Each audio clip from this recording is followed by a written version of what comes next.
The rain was relentless, soaking through my jacket as I swung the hammer again and again, driving the nail into the splintered post of Robert's fence. Azalea's father stood on the porch, his arms crossed tightly over his chest, his eyes burning with the same contempt he had shown me months earlier when he first learned about us. "You think this makes it right, Malaysia? Coming here like some hero after you dragged my daughter into your lifestyle." His voice was low but sharp, cutting through the storm like a knife.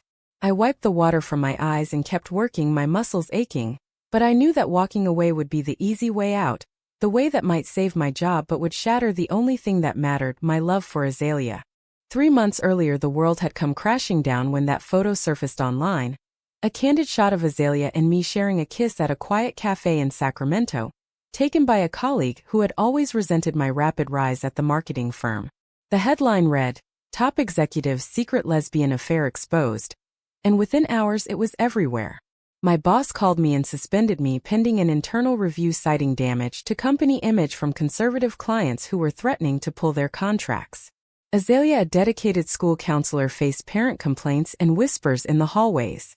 But the worst was Robert's reaction. At the family dinner Azalea had insisted we attend to smooth things over. He had stood up and pointed at me, calling our relationship unnatural and a disgrace to the family name. He told Azalea she had to choose her family or me. She chose me, but the rift had been tearing her apart ever since. Now, with a major storm having damaged the fence that bordered his construction company's property line, Robert needed it fixed urgently to avoid a neighbor's lawsuit. His 2 sons were out of town on business and Azalea had begged me to help, saying it might show him I wasn't the monster he thought I was. So here I was proving my commitment in the pouring rain, even as the media vans lurked at the end of the street ready to pounce on any sign of drama. Every swing of the hammer was a decision: protect myself by leaving or protect Azalea by staying. The pressure from the upcoming court hearing where Robert's company was suing the tabloid for defamation that had cost them a big contract hung over us like a dark cloud. If I stayed silent about our love, perhaps the case would go away, but that would mean denying who we were. As I worked, Azalea watched from the window, her face pale with worry. "Malaysia, you don't have to do this," she had whispered earlier, but I knew I did. The tension was building and I could feel the eyes of the whole family on me, judging every move. My mind raced back to the night the scandal broke. I had been in my office reviewing campaign pitches when the notifications started flooding my phone. Comments poured in, some vicious, calling me a homewrecker, others questioning how a woman like me could lead a team at Thompson and Associates. My promotion to senior director, the one I had worked 12-hour days for 2 years to earn, was now on hold. The CEO had pulled me aside the next morning, his voice cold. "Malaysia, we value your work, but perception is everything right now. Take some time off until this blows over. If you make a statement distancing yourself from the situation, we can fast-track your return." I had refused then, but every day since the doubt had grown. Was my silence protecting Azalea, or just delaying the inevitable? Robert stepped off the porch, finally grabbing a spare hammer without a word. The silence between us stretched thick as the mud at our feet. I handed him a level, and for the first time in months our eyes met without immediate hostility. He muttered something about the wood being warped from the rain, but I didn't respond. Inside my chest my heart pounded, not from the physical work, but from the knowledge that one wrong word could end everything. Azalea had told me last night that her mother was already talking about sending her to stay with relatives in Oregon to get her away from the mess. The family business was bleeding clients who didn't want to be associated with the gay drama. Robert's lawsuit against the tabloid was our only shot at clearing the air, but if he testified against me in any way it would be over. I hammered harder, pushing the thoughts down. The fence had to stand straight no matter what else fell apart. By the time the rain slowed, we had replaced 3 posts. Robert wiped his hands on his jeans and looked at me for a long moment. "Don't think this changes anything," he said before walking back inside. But something in his voice had shifted just a fraction, and that tiny crack gave me the first real hope I had felt in weeks. As the rain eased slightly, Robert finally stepped off the porch and grabbed a spare hammer without a word. The silence between us stretched thicker than the mud at our feet. I handed him the level, and for the first time in months our eyes met without immediate hostility. He muttered something about the wood being warped from the rain, but I didn't respond. My phone buzzed in my pocket, another alert from the lawsuit filing. The tabloid was fighting back, claiming the photo was fair game, and that our relationship had damaged Robert's reputation as a community pillar. If we lost the case, the company could fold and my own career would be collateral damage. Azalea appeared at the side door, her eyes red from crying. She mouthed thank you before disappearing again. I kept working because stopping meant facing the conversation we had avoided all week. That conversation had started 2 nights ago in our small apartment downtown. Azalea had paced the living room, her voice breaking. My mom called again. She says the church group is praying for me to see the light. If I don't come home for the family reunion next month, they might not invite me back at all. I had pulled her close, feeling her tremble. Then maybe we go public completely, I said. No more hiding, no more half-truths. But she had pulled away, her eyes filled with fear. Malaysia, your job is hanging by a thread and Dad's business is losing contracts left and right. If we make a statement now, it could destroy everything. I had stared at the ceiling that night, wondering if love was worth the price of both our futures. The next morning, the media had camped outside her school and parents had started a petition to review her position as counselor. The pressure was suffocating. Every decision felt like choosing between my heart and our survival. Robert's hammer struck in rhythm with mine, and for a moment it almost felt normal. Then he spoke again, his tone gruff. You know, the boys think I'm crazy letting you on my property after what happened. I kept my eyes on the post. I came because Azalea asked and because this fence needs fixing before the neighbor sues you. He snorted but didn't argue. We worked for another hour, the sun breaking through the clouds just as we finished the last section. Azalea brought out coffee, her hand brushing mine in a silent show of support. Robert watched us but said nothing. As I loaded the tools back into my truck, the weight of the upcoming hearing pressed down harder. The court date was in 10 days and the lawyer had warned us that character testimony from family would be key. If Robert spoke against us, the judge might rule the scandal was our fault and the defamation suit would collapse. I drove home with mud on my boots and doubt in my chest. That evening, Azalea and I sat on the couch scrolling through the latest headlines. One article quoted an anonymous source from my firm saying the lesbian drama was bad for business. I closed the laptop and turned to her. We can't keep pretending this doesn't affect us. If I lose my job and you lose yours, what then? She took my hands, her voice steady despite the tears. Then we figure it out together. But I saw the fear in her eyes, the same fear that had kept us quiet for so long. Later that night, as she slept, I stared at the ceiling, replaying Robert's words from the yard. Don't think this changes anything. Yet the way he had worked beside me without another insult lingered. Maybe one fence post at a time we could rebuild more than wood. The media vans were still outside when I left for a walk at midnight, but I kept my head down. Every step reminded me that the real storm wasn't the rain, it was the choices still ahead. The next morning my phone rang with my boss's number. Malaysia, we need to talk about your suspension. The board is meeting next week, and they want a statement from you before they decide on the promotion.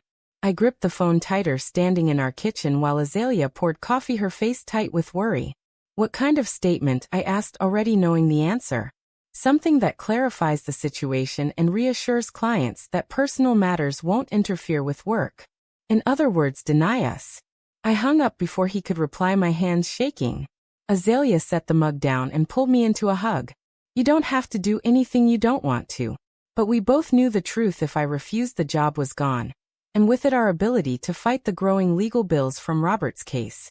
I drove to the family house again that afternoon. Robert had texted Azalea asking for help with the gate latch that had been damaged in the same storm.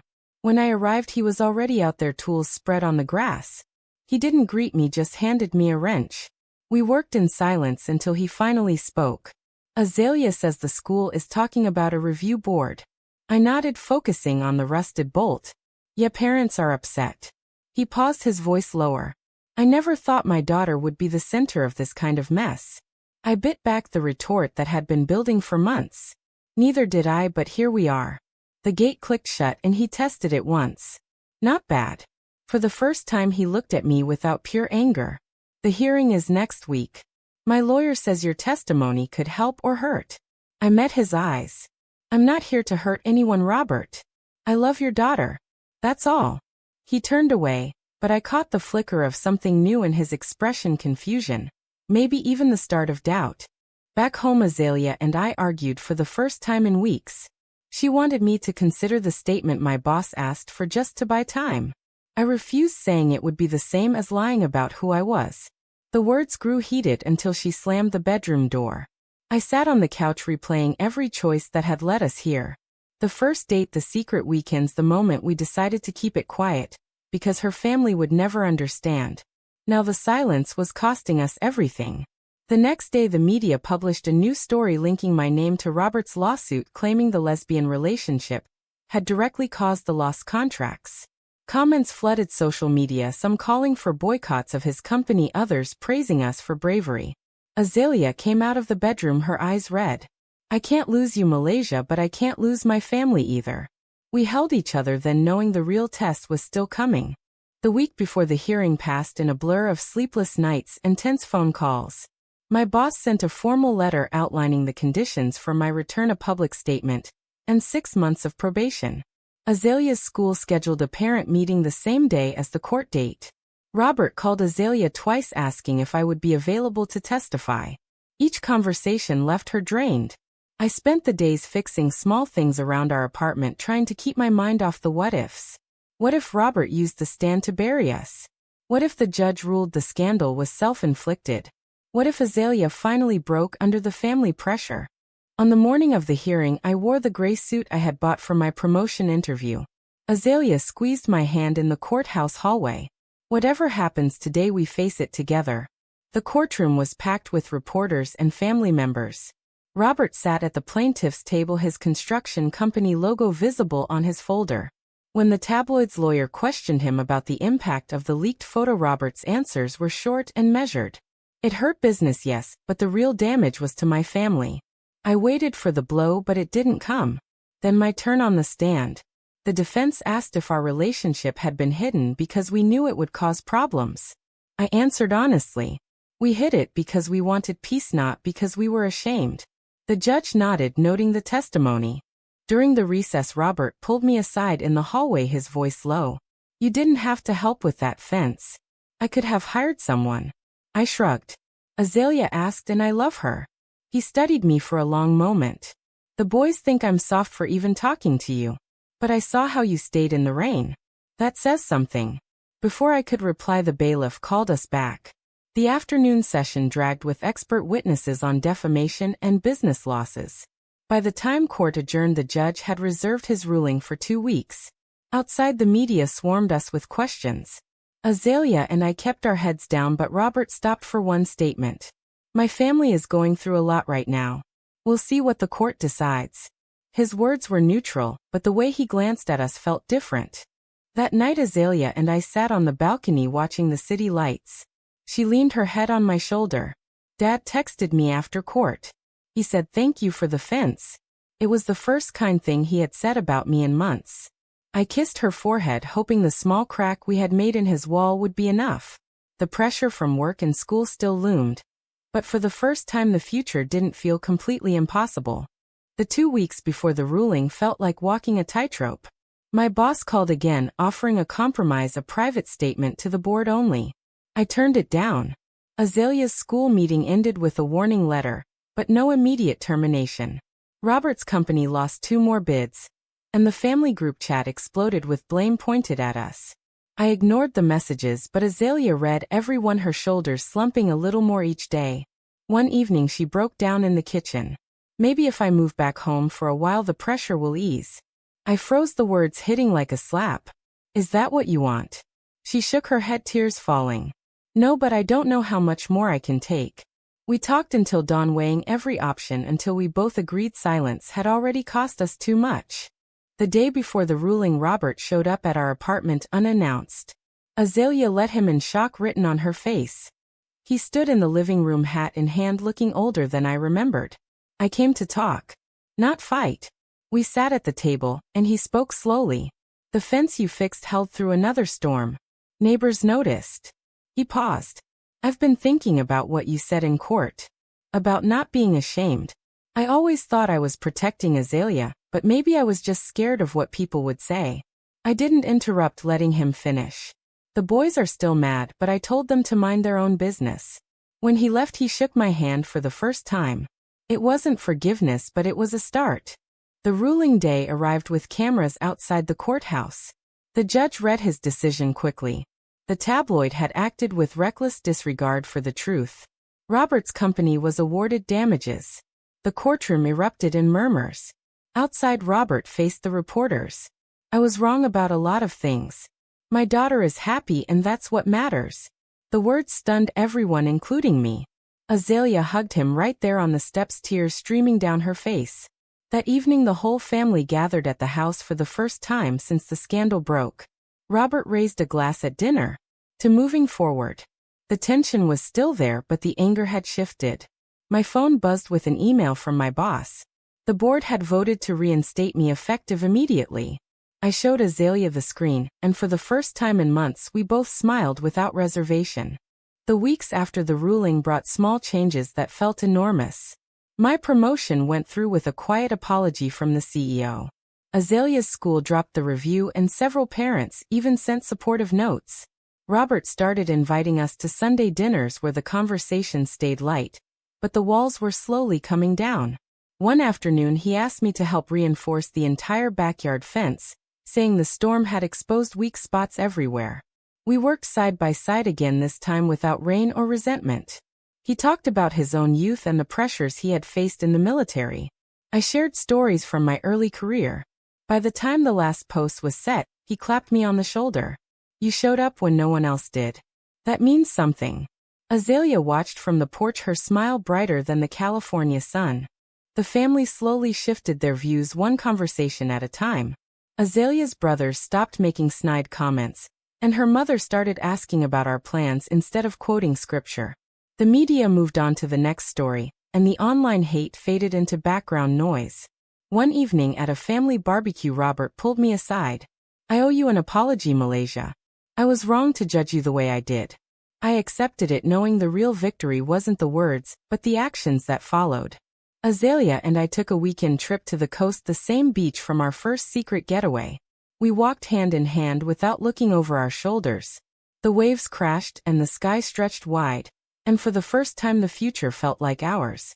Looking back, every crisis, every argument, every sleepless night had led to this moment of quiet strength. The price of courage had been high, but the cost of silence would have been higher. Robert's testimony hadn't just won the lawsuit, it had rewritten the story of our family. As we stood on that beach, Azalea turned to me, her eyes full of the same love that had carried us through the storm. We made it, she whispered. We did. The world had tried to break us, but we had chosen each other. And in the end that choice had changed everything. True or false? Standing by the person you love no matter the cost is always the right choice, even when family and society demand otherwise?